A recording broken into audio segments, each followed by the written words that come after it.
సింహరాశి వాళ్ళకు.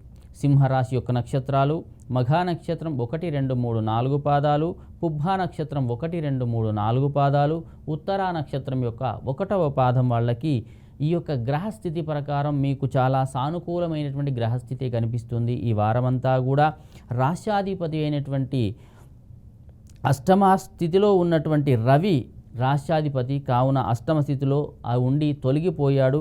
మరియు చంద్రబలం కూడా మీకు అధికంగా ఉన్నది.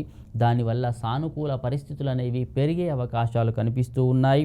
కుటుంబపరమైనటువంటి విషయాలు కానీ, వ్యాపారపరమైనటువంటి విషయాలు కానీ, మరియు చదివి రీత్యా కూడా ఇతర ప్రాంతాలలోకి వెళ్ళే అవకాశాలు ఈ వారంలో మీకు కనిపిస్తూ ఉన్నాయి. మరియు అవాంతరాలన్నీ కూడా ఈ వారం తగ్గిపోతాయి మీకు. మరియు తీర్థయాత్రలు చేస్తారు, విహారయాత్రలకు వెళ్తారు, సంతోషంగా గడుపుతారు, ఆనందంగా ఉంటారు. ఈ వారం మానసికంగా కూడా చాలా ఉల్లాసంగా ఉండే అవకాశాలు కనిపిస్తూ ఉన్నాయి. శారీరకమైనటువంటి ఇబ్బందులన్నీ కూడా ఈ వారం తొలగిపోతాయి. మరియు భయాల నుండి బయటపడతారు. ఇది జరుగుతుందేమో, ఇది ఎలా అనేటువంటి భయం అనేది ఉంటుంది. ఆ భయమంతా కూడా ఈ వారంతో మీకు తొలగిపోయే అవకాశం ఉంది. సకాలంలో మీ మిత్రులు కానీ, మీ సన్నిహితులు కానీ మీకు సలహాలు ఇవ్వడం వల్ల, ఆ సలహాలు పాటించడం వల్ల మంచి అభివృద్ధి మీకు కనిపిస్తూ ఉంది ఈ వారంలో. మరియు క్రమబద్ధమైనటువంటి జీవితానికి అలవాటు పడతారు. దానివల్ల మీరు చాలా ముందుకు వెళ్ళే అవకాశాలు కనిపిస్తూ ఉన్నాయి. మంచి ఆలోచనలు చేస్తారు.